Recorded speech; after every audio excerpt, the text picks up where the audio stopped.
ایک لیبارٹری میں ایک ایکسپیریمنٹ کیا جا رہا تھا۔ اس ایکسپیریمنٹ کے دوران ایک چھوٹی غلطی کی وجہ سے بہت بڑی گڑبڑ ہو گئی۔ یہ نوٹس کیا گیا کہ اس ایکسپیریمنٹ کے بعد مکھیاں بہت زیادہ ایگریسو اور وحشی ہو چکی ہیں۔ ایسا معلوم ہو رہا تھا کہ اگر مکھیاں ایکسپیریمنٹ کنٹینر سے باہر آئیں تو یہ اپنے راستے میں آنے والی کسی چیز کو بھی نہیں چھوڑیں گی، اور اسی دوران وہی ہوا جس کا ڈر تھا۔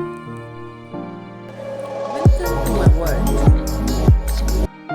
ناظرین، یہ واقعہ برازیل کے شہر رویو کلارو کی ایک لیبارٹری میں پیش آیا تھا جب ڈاکٹر بارویک مدھو مکھیوں پر ایک ایکسپیریمنٹ کر رہے تھے، کیونکہ یورپین مکھیوں کی شہد کی پروڈکشن بہت کم ہوا کرتی تھی۔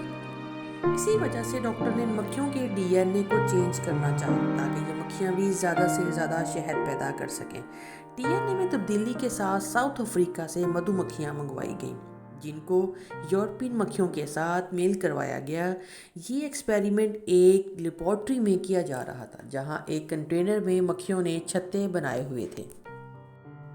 ایکسپیریمنٹ پوری طرح سے کامیاب ہو چکا تھا اور مکھیوں کی اس نئی نسل کو افریکنائزڈ بی کا نام دے دیا گیا۔ ہر چیز بالکل اسی طرح ہو رہی تھی جس طرح پلان کیا گیا تھا، لیکن پھر اچانک ڈاکٹر کے ہوش یہ دیکھ کر خطا ہو گئے کہ مکھیاں ضرورت سے زیادہ ایکسیس ہو رہی ہیں۔ ان کا یہ عجیب بیہیویئر دیکھ کر خوف محسوس ہو رہا تھا، اور تبھی ڈاکٹر نے فیصلہ کیا کہ وہ ان مکھیوں کو کنٹینر سے باہر نہیں نکالیں گے۔ لیکن وہی ہوا جو نہیں ہونا چاہیے تھا۔ لیب ورکر کی چھوٹی سی غلطی کی وجہ سے مکھیوں کا ایک بہت بڑا جھنڈ کنٹینر سے باہر نکلنے میں کامیاب ہو گیا۔ مکھیوں کی یہ نئی نسل اتنی زیادہ خطرناک تھی کہ باہر نکلنے کے بعد ہی ایسا فیل ہوا مکھیوں نے لوگوں پر حملہ کر دیا۔ ان مکھیوں کو قابو کرنا اس کے بس کی بات نہیں تھی۔ انہوں نے اپنے نئے گھر بنا لیے اور بہت تیزی سے بڑھتی گئیں۔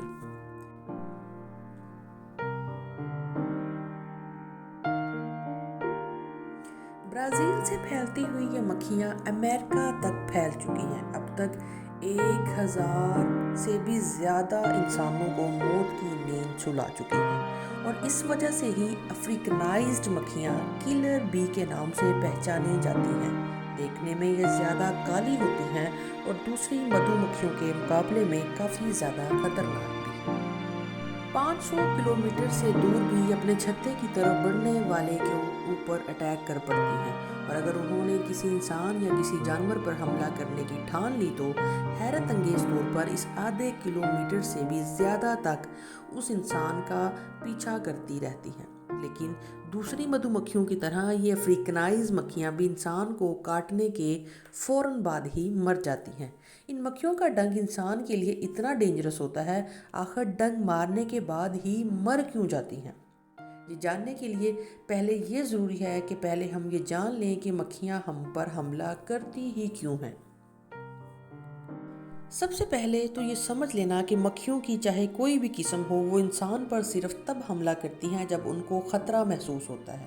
نارمل مکھیاں تب حملہ کرتی ہیں جب کوئی ان کے چھتے کو ہاتھ لگاتا ہے، لیکن افریقن مکھیاں کیونکہ ضرورت سے زیادہ ایکسیس ہوتی ہیں، اسی وجہ سے وہ دور سے ہی اپنے چھتے کی طرف بڑھنے والے انسان پر حملہ کر لیتی ہیں، بے شک کوئی انسان کسی اور مقصد سے ہی گزر رہا ہو۔ جب یہ مکھیاں پھولوں سے پولن اکٹھا کر رہی ہوتی ہیں تب یہ کسی کو کوئی نقصان نہیں پہنچاتی، لیکن اگر کسی دوران کوئی ان پر پاؤں رکھ لے یا ان کے کام میں رکاوٹ ڈالے پھر ان کو غصہ آ جاتا ہے تو پھر وہ ڈنگ مارے بغیر چین سے نہیں بیٹھتی۔ لیکن اس وقت اس بات کا بھی اندازہ نہیں ہوتا کہ ڈنگ مارنے کے بعد یہ خود زندہ نہیں بچیں گی۔